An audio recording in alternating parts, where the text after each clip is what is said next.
These programs were established to foster the highest standards of professional conduct, personal integrity, and individual initiative, and highlight the sustained, outstanding achievement of all enlisted members, civilians, and action officers assigned throughout the Joint Staff. We would like to extend a special welcome to all of our distinguished visitors, previous recipients of the Enlisted Civilian and Action Officer of the Year Award, many taking time to travel back to D.C. to attend today's ceremony. Close friends and colleagues, as well as all family members joining us today. Our host for today's ceremony is General Joseph F. Dunford, Jr., 19th Chairman of the Joint Chiefs of Staff. Ladies and gentlemen, please stand for the arrival of the official party and remain standing for the singing of our national anthem by Master Sergeant Joseph K. Wilkerson, United States Army.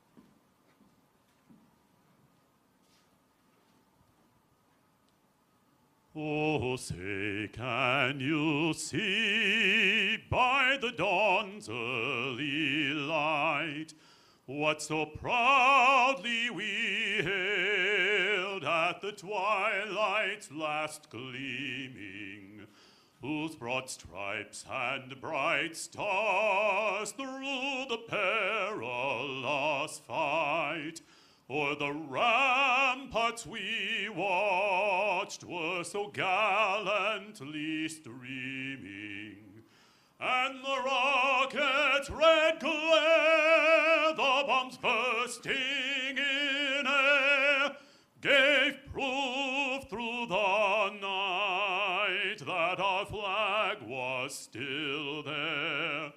Oh, say does that star-spangled banner yet wave o'er the land of the free and the home of the brave?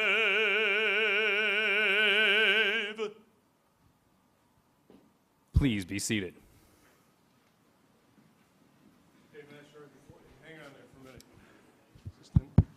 Before you go anywhere, come back out here in the middle. I just decided to re-enlist. We didn't have a chance to clap for him. How about that?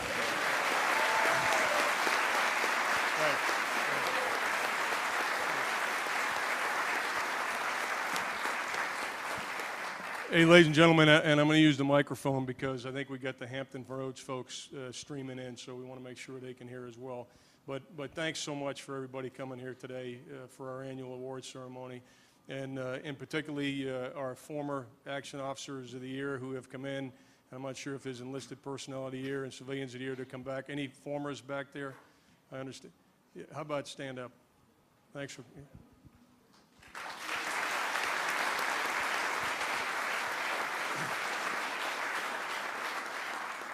And I particularly want to recognize all of, where are the family members? There they are, sitting right back in here. I just had a chance to talk to them upstairs, but thank the family members that come here. And I also want to thank the leadership for being here. You know, we've always done this. We've had recognitions. Last year, as I mentioned to the families, we did these individually. We had, you know, an award for the Civilian of the Year, Enlisted Person of the Year, and the Officer of the Year. And this year, we wanted to do it together, and I wanted to do it in a larger group. And I wanted to do that for two reasons. One, because of the significance of the award. You know, we got 2,800 people on the Joint Staff, and at the end of a year, 3 of them are recognized as being individuals that have actually helped all of us to up our game. And when you think about the quality, and many people have heard me say this, and I guess I'm going to say this with the director of the Navy staff sitting right here, but the best staff in the world is the Joint Staff, and I say that because of the quality of the people that we are sent, and it's true, and I've been in a lot of staffs, and so to recognize 3 individuals who are the best of that 2,800 is actually pretty significant. Also, I just wanted to take the opportunity, the second reason I wanted to do it in a larger group is just take the opportunity to thank everybody that's here. We have not only the 3 individuals who have won the award, and we spoke to them upstairs a minute ago, we've got the others that were nominated by the JDERs for the respective positions of Civilian, Enlisted, and Action Officer of the Year. that are all here as well. And, you know, some of you have heard me say this before, and I just said it to the families downstairs. If you went around to the 2 million men and women that we have in uniform right now, you know, and I always tell people in public audiences, 300,000 of them deployed to 177 different countries every day. Pretty significant. And if I asked them, hey, what's the Joint Staff do? How many of you think there'd be 2% of the people out there that could actually say that what the Joint Staff does? Don't have an overinflated ego. But you know what I typically say is no, they don't actually know what you do, and on a day-to-day basis, I would actually say they don't care what you do. But they actually have a right to believe that whatever it is we're supposed to be doing back here, we're actually doing it. And the reason is because of how important the work is that we do back here, and that's the reason why we have the quality people we do, because of the importance of the work. And I just want to share a couple of anecdotes that really ought to capture the importance. Of course, one of the most important things that we do is we frame decisions for the President of the United States. And just yesterday, we did just that. With a combined product from the J2, the J3, and the J5, I went over to the White House and we talked to the President about the way ahead in Afghanistan, and he made a decision that some of you, by the time maybe we get home and we watch the news tonight, it'll be public. If not, by tomorrow it'll be public. And when you watch that, I want you to say, hey, we were part of that. As I was telling Dr. Willett, Julian here this morning, I've spent, by the way, I feel pretty good being in front of you. It's a home crowd. I've spent, no, really, I do. I've been looking forward to this. I've spent 7.5 of the last 20 hours, to include till about 2,300 last night, which I'm ready to go to the International Court of Human Rights or something and tell them that it was cruel and unusual punishment, making the Secretary and I sit there for 4 hours last night and then come back again this morning for a reattack at 9:30 till about 12:30. But just this morning, Senator, you know, we're going through some of the budget hearings, and there's difficult choices to be made. And one of the senators started to talk about the need for us to be clear on what our requirements are. You know, he said, hey, have you done any kind of bottom-up assessment to really look at what does our nation need for its defense? So I let him go on a little bit, and he kind of lectured for 5 minutes or so. And I said, actually, Senator, we do have such a product. For the last 18 months, we've been working on such a product. And actually, our Civilian of the Year is one of the driving factors behind that product. And that's the kind of work we do. And because of that, and the Secretary of Defense, immediately after I said that, jumped in. He goes, and that's exactly where I got the input for this year's budget, and how I determine the requirements and the priority of those requirements is because of that product. And this is a product that actually is just maturing, and we're making it better, but that's the kind of impact today that just happened. Decision about Afghanistan just happened yesterday, will be announced tonight. With Dave sitting up here, the Action Officer of the Year, you know, he and I have traveled. You have to tell me how many times it is, because I have lost track. Every time I talk, it's a different number. But somewhere between 8 and 10 times we've been to Turkey over the past 13 or 14 months. As most of you know, we had to make a very difficult decision. We were trying to make that decision without breaking the relationship with a NATO ally and a partner. And we had a different perspective on how to go about prosecuting the campaign against ISIS in Syria. And quite frankly, many people thought that if we made the decision that we made, the relationship with Turkey would be broken. It would have an adverse effect on the NATO alliance. I mean, this is very significant consequences. And I would say largely as a result of the work that we did here on the Joint Staff, and I mean that, largely as a result of the work that really across the board, but certainly our Action Officer of the Year has done. We were able to kind of navigate that. We made the decision. Guess what? We're executing it. Guess what? The relationship with Turkey is not broken. NATO is still together, and we're going to be okay. And more importantly, we're taking the fight to the enemy in an effective way as a result of that decision. And if you want to know what our Enlisted Member of the Year does, I mean, we obviously deal with some of the most sensitive secrets in our government, classified material. And so we got a team that rotates in here every year from each of the services to make sure we're all following proper security procedures, make sure our SCIFs are safe and so forth. And we could talk about that. But really, how you could describe what our enlisted member of the year has done is, if you just think about the squared away airmen that you have been exposed to over the past year in the hallways or the passageways, depending on what service you belong to, but if you've seen those squared away airmen, he's been leading those squared away airmen that have been around here representing the Air Force and providing security over the past year, making a big difference. But again, what I really want to do is tell you thanks. I've been in the job now, I guess, about 18, 19 months, and I don't often enough get a chance to tell you how incredibly well served I feel that I am in helping to frame those important decisions for the President, in helping to make recommendations to the Secretary of Defense about the prioritization, the allocation of resources, in helping the Secretary of Defense manage the joint force to make sure we get the right capabilities in the right place at the right time, to make sure our logistics enterprise is strategic in nature in supporting all those operations, to make sure we have an exercise and experimentation program that makes sure that we develop the capabilities we need for today and for tomorrow, make sure we have a viable command and control architecture in place, and that we're advocating on behalf of the services to make sure that joint information technology is both protected, robust, and effective. All of those things are things that you do every day. And then, of course, and I didn't mention the J1, but the most important thing we always talk about is human capital and helping make sure we get that part of it right as well. And I do believe, certainly over the last 18, 19 months, that as a result of your effort, 2 presidents have been well served. 2 presidents have made decisions that affected military operations and our national security, fully informed by the intelligence situation, the operations situation, and the policy implications of the decisions they made. And our forces have then deployed to execute those decisions, you know, with all the capabilities that they needed to get the job done. In addition to that, 2 secretaries of defense now have gone up to Capitol Hill to articulate what we need in terms of requirements, and had the foundation to, you know, the analytic foundation to make compelling arguments about the resourcing that we need. In a whole wide range of other recommendations and decisions that the Secretary of Defense has to make, he's been well served. And the other thing that I know we've probably created a little bit of at least intellectual discomfort as we've tried to transform the staff to meet the character war in the 21st century, some fundamental changes both in command and control and the way we conduct our policies and plans, global campaign plans we're now developing as a result of the national military strategy with the analytic rigor I talked about earlier with the joint military net assessment, now changing to set the globe, so we're strategically prioritizing and allocating forces. And to the civilians here, the families that don't know what all that means, just take my word for it, it's really important.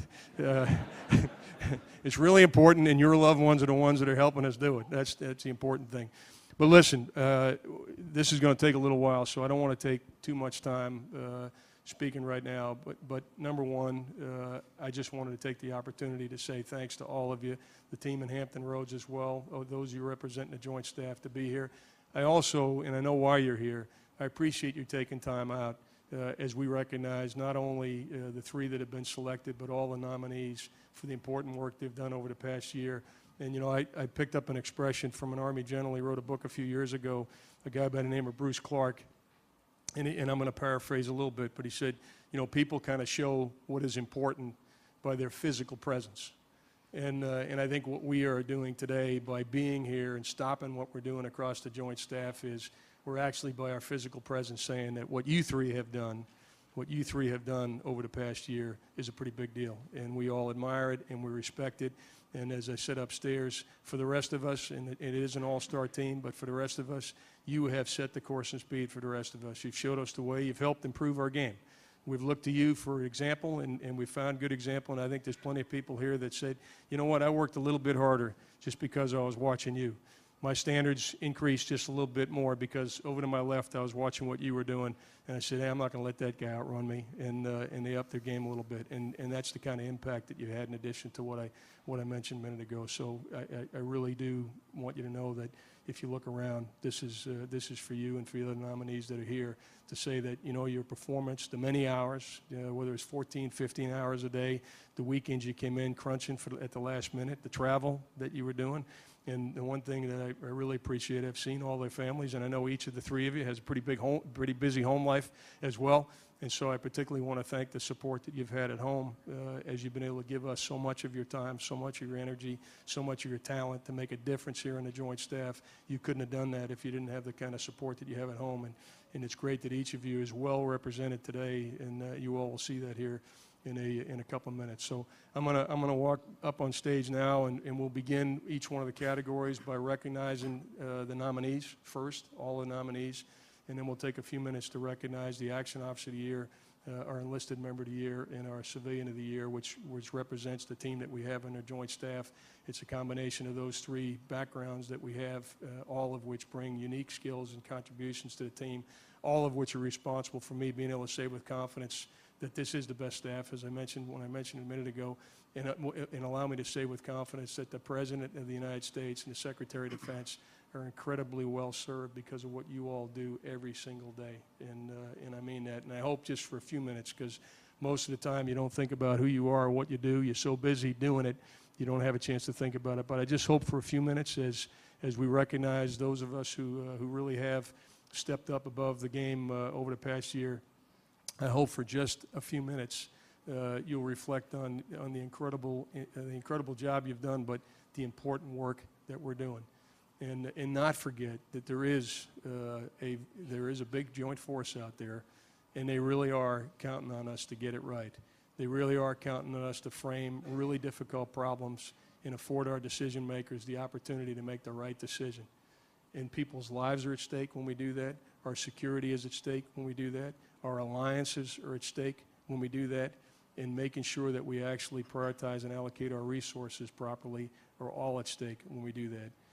Nothing less than the security of our nation is at stake when we come to work every day and the work that we do.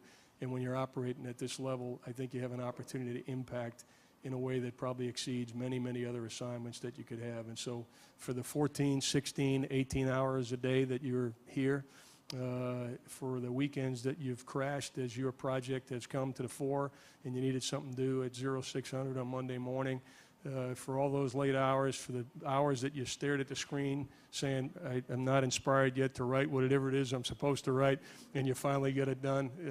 For the numbers of times I sent something back and said, do it again. For all of that, I just want to simply say thanks. So with that, I'm going to ask the narrator to get going. Thanks.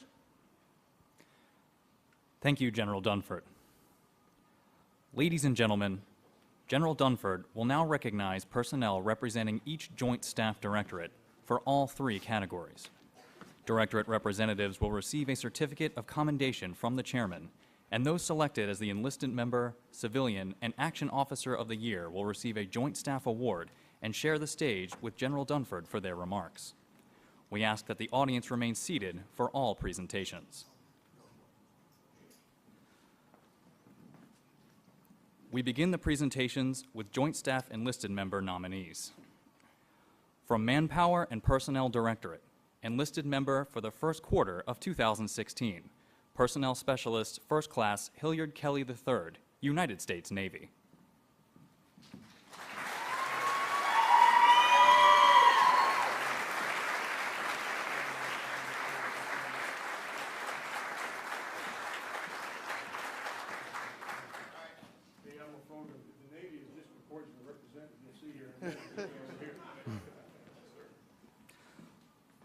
From Office of the Chairman of the Joint Chiefs of Staff, Enlisted Member for the second quarter of 2016, Culinary Specialist First Class Frida Karani, United States Navy.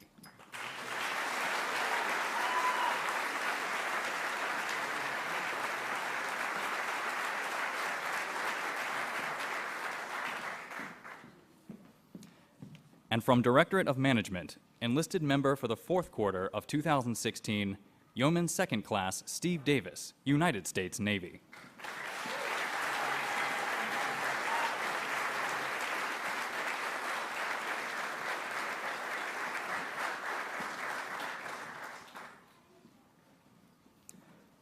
Ladies and gentlemen, from Directorate of Management, Enlisted Member for the third quarter of 2016, and the 2016 Joint Staff Enlisted Member of the Year, Technical Sergeant Darko Desancic, United States Air Force.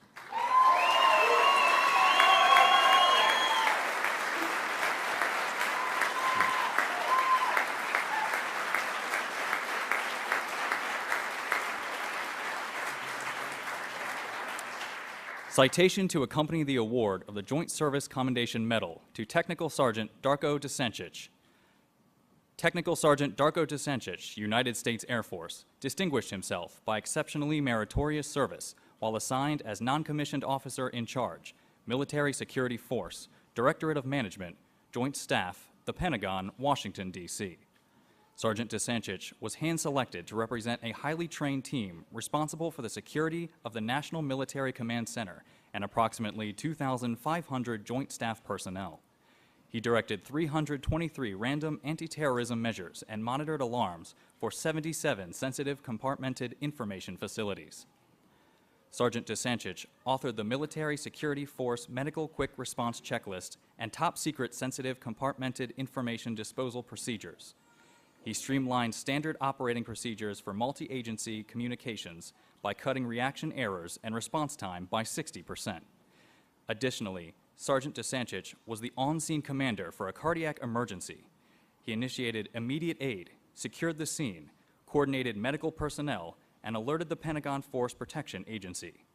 Sergeant Desancic's quick actions were key to preventing an imminent loss of life. For these reasons and numerous others, he was selected as the Joint Staff Service Member of the Year 2016. The distinctive accomplishments of Sergeant Desancic reflect great credit upon himself, the United States Air Force, and the Joint Staff.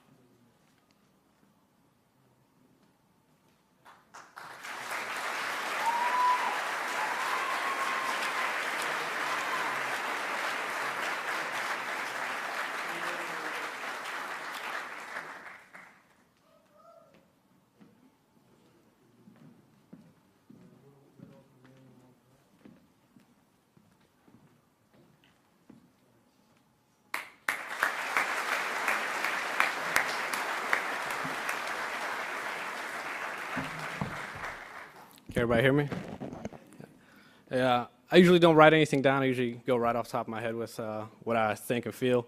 And first and foremost, thank you, General. We know how busy you are and what you do for us. Thank you for making time for us today. Everybody else, we all know what you do. Thank you for making time for us today. And, of course, my family. Thank you so much for being here. Obviously, can't do anything without you. Thank you for being the person that pushes me and makes me strive for better things. And last but not least, my team. Thank you guys so much for making this happen for me. I can't do any of this by myself. Master Sergeant Jordan, thank you for leading the way, making me look better every day. And I have nothing else to say. Thank you so much for everyone being here.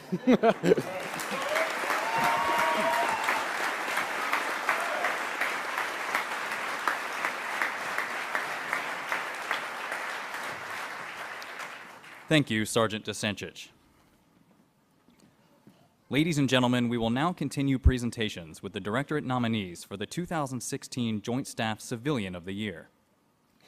From Manpower and Personnel Directorate, Mr. Gregory Anderson.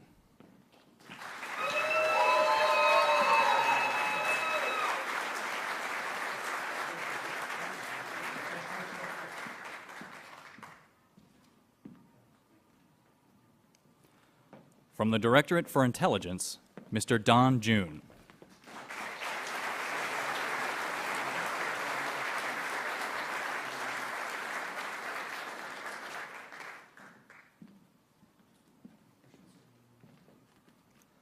From Operations Directorate, Mr. John Klesch.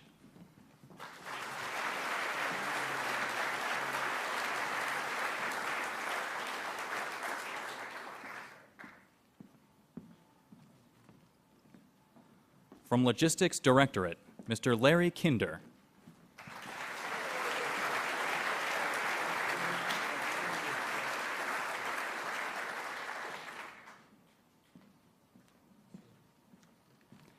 From Command, Control, Communications, Computers, and Cyber Directorate, Mr. Alan Toso.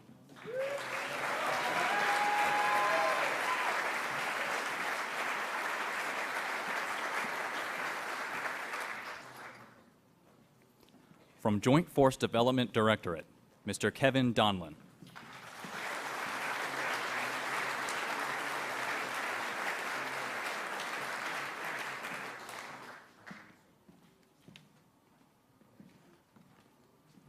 And from Directorate of Management, Ms. Karen Oliver.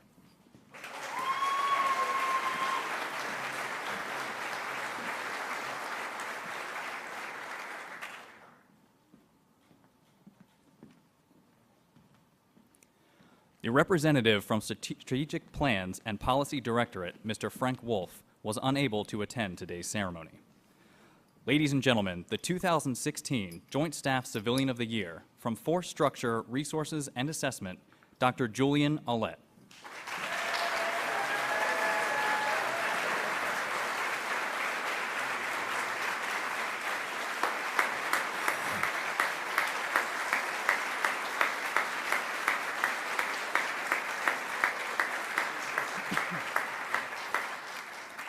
Citation to accompany the award of Joint Meritorious Civilian Service Award to Dr. Julian Aulette. Dr. Aulette served as lead designer and facilitator of numerous assessments and war games where he led cross-functional teams from across the Joint Staff, Department of Defense, and interagency to examine the most complex challenges facing DoD leaders. On behalf of the Deputy Secretary of Defense and Vice Chairman of the Joint Chiefs of Staff, Dr. Aulette designed and facilitated Elusive Wolf, a first-of-its-kind tabletop war game on third offset, and the inaugural iteration of a senior war game series. 3 special access program-level exercises culminated in a 4-hour, 54-participant war game attended by senior leaders of the Office of the Secretary of Defense, Services, Combatant Commands, Intelligence Community, and House Armed Services Committee. Additionally, Dr. Aulette co-led the methodological design and execution to assess the comprehensive readiness of the Joint Force to execute the new National Military Strategy and the Department's first Joint Military Net Assessment in 22 years. This work directly supported the Chairman's Global Integration Initiative and program recommendation and framed the Chairman's military advice for the incoming administration. Dr. Aulette's accomplishments are in keeping with the highest standards of service to our nation and reflect distinct credit upon himself and the Joint Staff.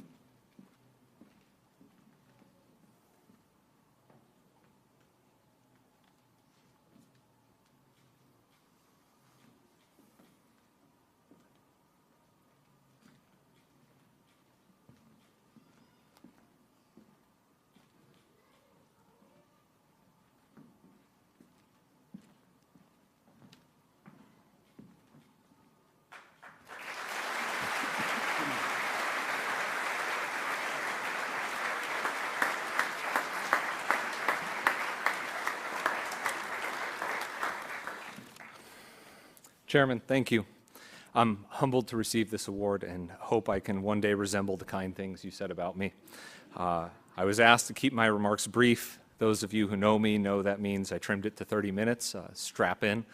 I've had the great fortune to work with so many amazing people that it would be near impossible to go through a list of thank yous that would do honor to all of them. Instead, I hope those many great people I've worked with over my years in the department will forgive me for focusing on just a few. F. Scott Fitzgerald wrote that the test of a first-rate intelligence is the ability to hold 2 opposed ideas in the mind at the same time and still retain the ability to function. By that measure, the government is filled with people with first-rate intelligence. For we simultaneously believe deeply that we have the power to make things better for our fellow citizens and recognize that our own power within this vast bureaucracy is limited. A second-rate approach would be to throw up our hands, blame the government, blame the people that work in the government, and claim that nothing can be done.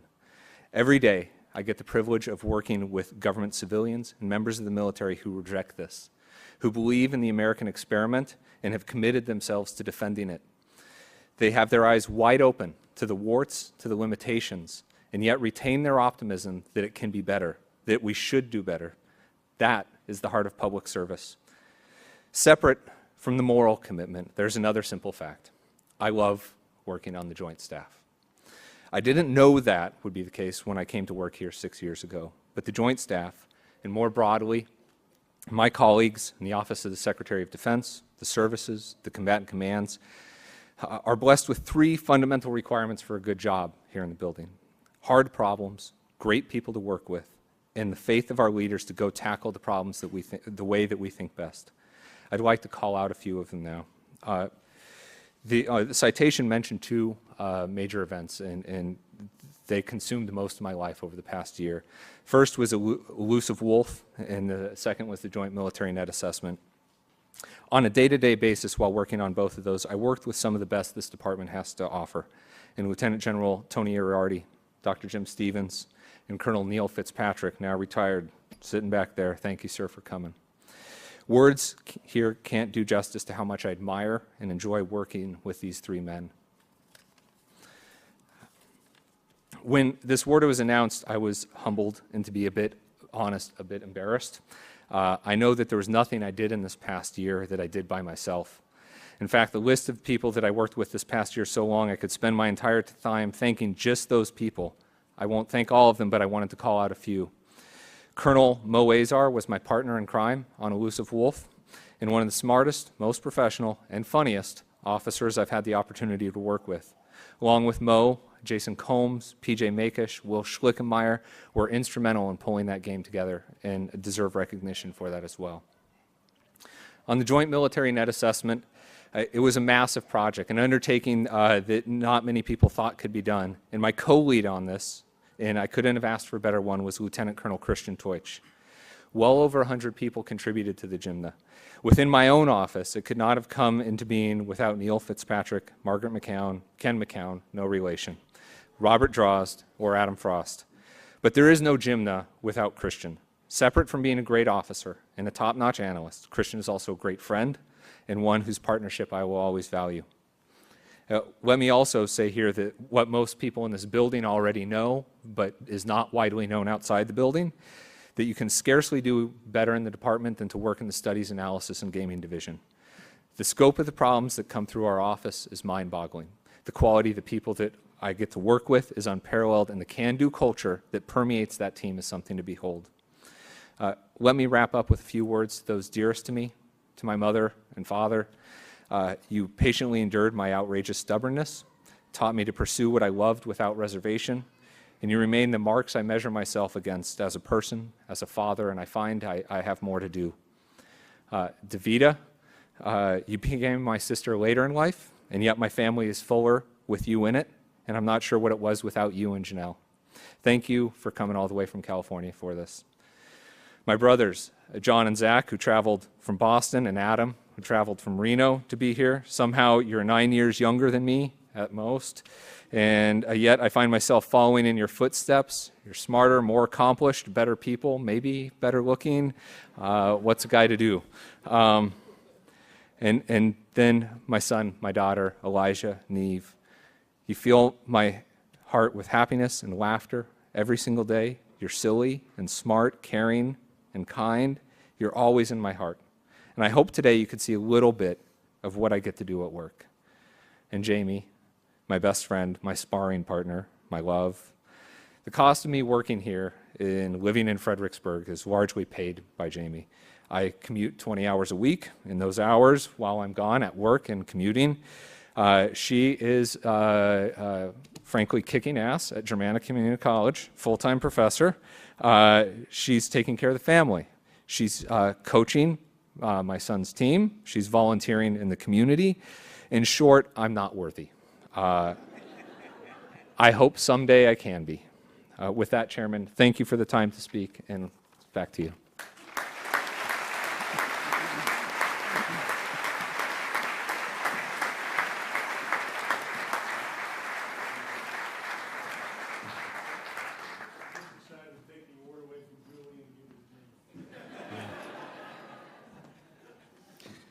Thank you, Dr. Ouellette. Ladies and gentlemen, we will now continue presentations with the Directorate nominees for the 2017 Joint Staff Action Officer of the Year. From Manpower and Personnel Directorate, Commander Adam J. Diaz, United States Navy.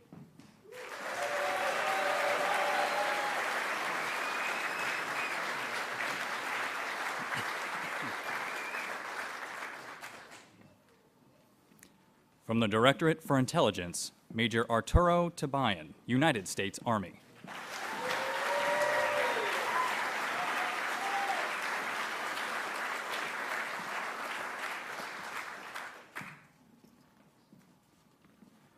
From Operations Directorate, Commander Holly Udisky, United States Navy.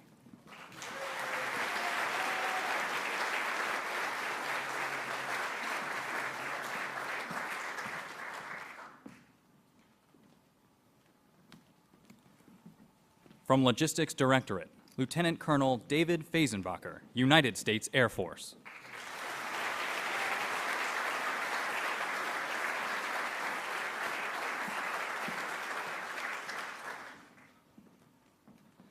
From Command, Control, Communications, Computers, and Cyber Directorate, Major Shiloh Morrison, United States Army.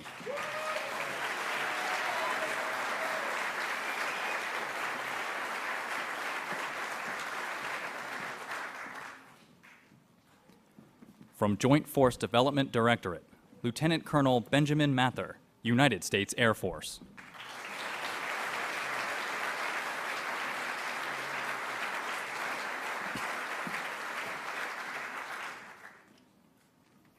From Force Structure, Resources, and Assessment, Lieutenant Colonel Vincent Dabrowski, United States Air Force.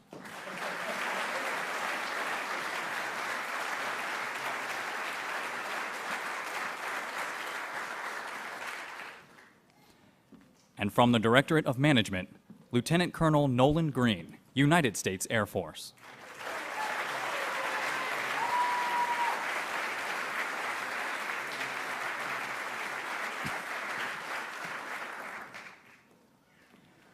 The representative from the Office of the Chairman of the Joint Chiefs, Lieutenant Colonel Michelle Kittiga, United States Air Force, was unable to attend today's ceremony. Ladies and gentlemen, the 2017 Joint Staff Action Officer of the Year from Strategic Plans and Policy Directorate, Commander David Arrett, United States Navy.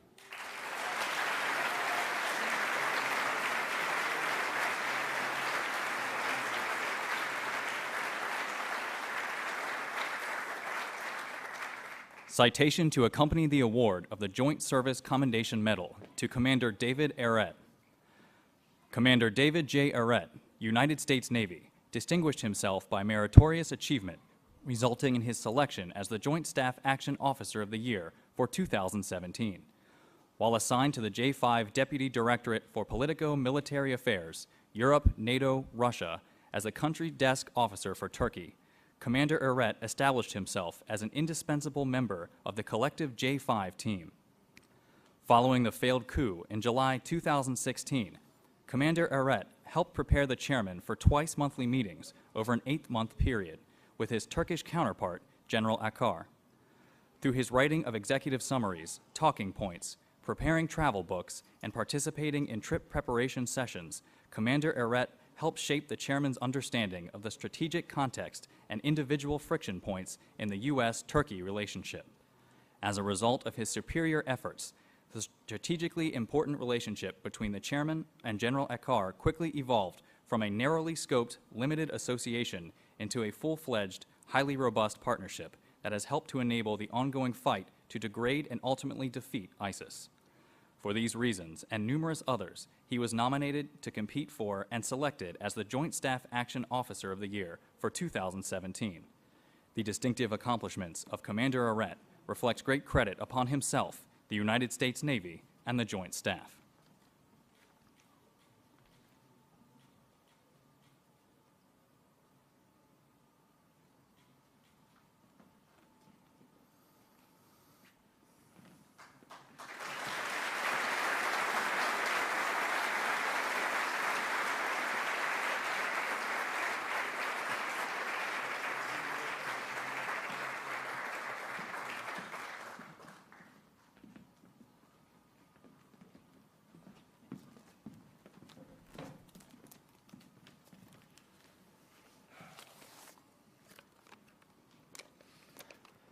Wow, what a moment.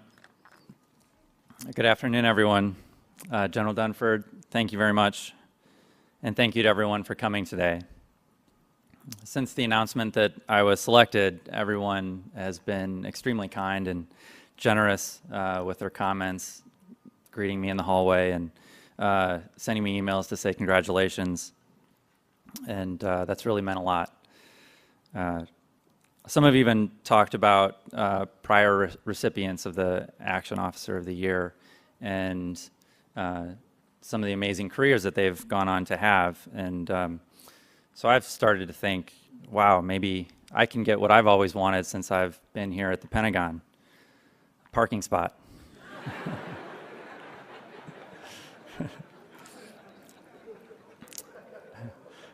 I've got a whole stand-up routine about how I've been on the Pentagon parking spot wait list for 8 months, but I've got a lot of thank yous that I'd like to give out, so I'm going to move on to that. I was truly genuinely surprised and touched by the emails that I received from many of the recipients of the Action Officer of the Year in the past, passing along their congratulations and words of wisdom. One of those first emails that I received was from the first recipient of the Action Officer of the Year back in 1989. I didn't have my driver's license back in 1989, so I wasn't worried about parking spots back then. Not like I do now. Some of those prior recipients are here today, and I'm truly honored by your presence. Thank you for coming today, and I do hope that you'll stick around afterwards because I'd like the opportunity to meet you in person. I imagine that some of those prior recipients drove here and parked right outside somewhere.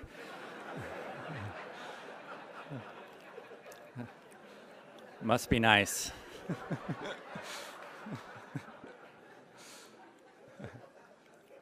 I believe that Rear Admiral Squire is in the audience as well. He leads the Navy Foreign Area Officer community from his position as Director of International Engagement on the Navy staff. And Navy speak, that's OPNAV N52. Wouldn't be right of me to let this moment come and go without acknowledging my predecessors on the Joint Staff who happen to be Navy Foreign Area Officers like myself. Commanders Frank Gertner and Luke Lazari, who managed the Turkey portfolio going all the way back to 2014. So that's 3 Navy FAOs in a row who've had the Turkey portfolio. As General Dunford alluded to in his comments earlier, any casual observer of the news might ask what is going on with the U.S.-Turkey relationship these days, and you know, aren't these two countries supposed to be NATO allies? And, well, now you know that the Navy FAO community is single-handedly responsible for running the U.S.-Turkey relationship into the ground.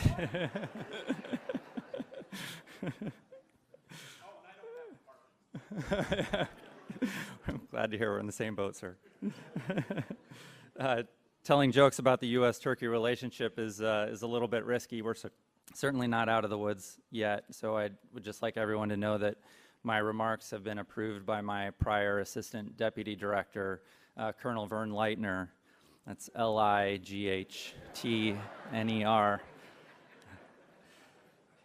He won't mind. He's on terminal leave and gets ready to retire this month. Oh, hi, Colonel Leitner. I see you're out there now. Since you're retiring, do you mind if I have your parking spot? I want to acknowledge the other recipients of the J Directorate Action Officer of the Years, having learned what you've done to receive your J Directorate's nomination is truly impressive. One of the most important lessons that I've learned here from my military leadership on the Joint Staff is that when you're standing in front of the chairman, you have to know what you're going to say next, and equally important, to know when you've said too much. So this is me wrapping it up.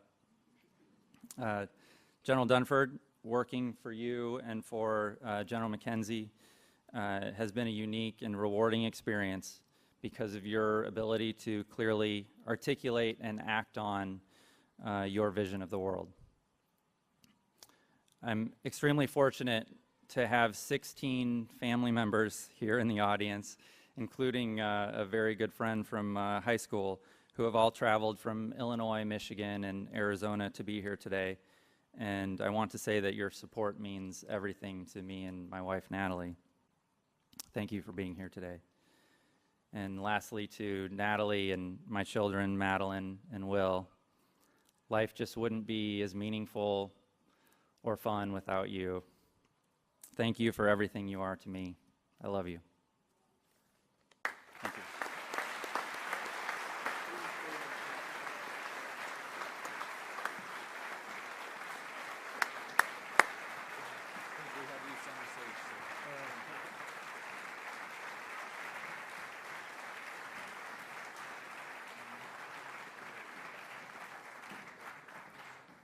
Thank you, Commander Arrett. At this time, we invite all nominees and winners to the stage for a group photo with the chairman.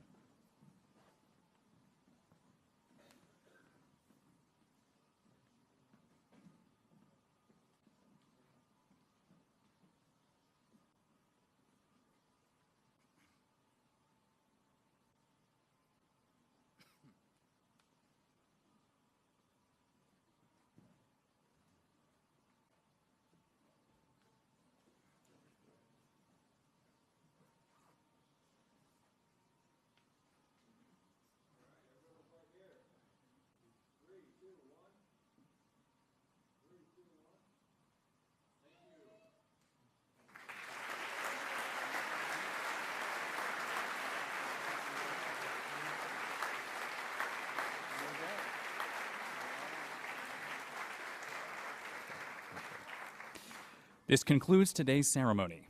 Thank you, and we invite you to congratulate the Joint Staff Enlisted, Civilian, and Action Officer of the Year in a receiving line in front of the auditorium as soon as your row is dismissed. Thank you for attending.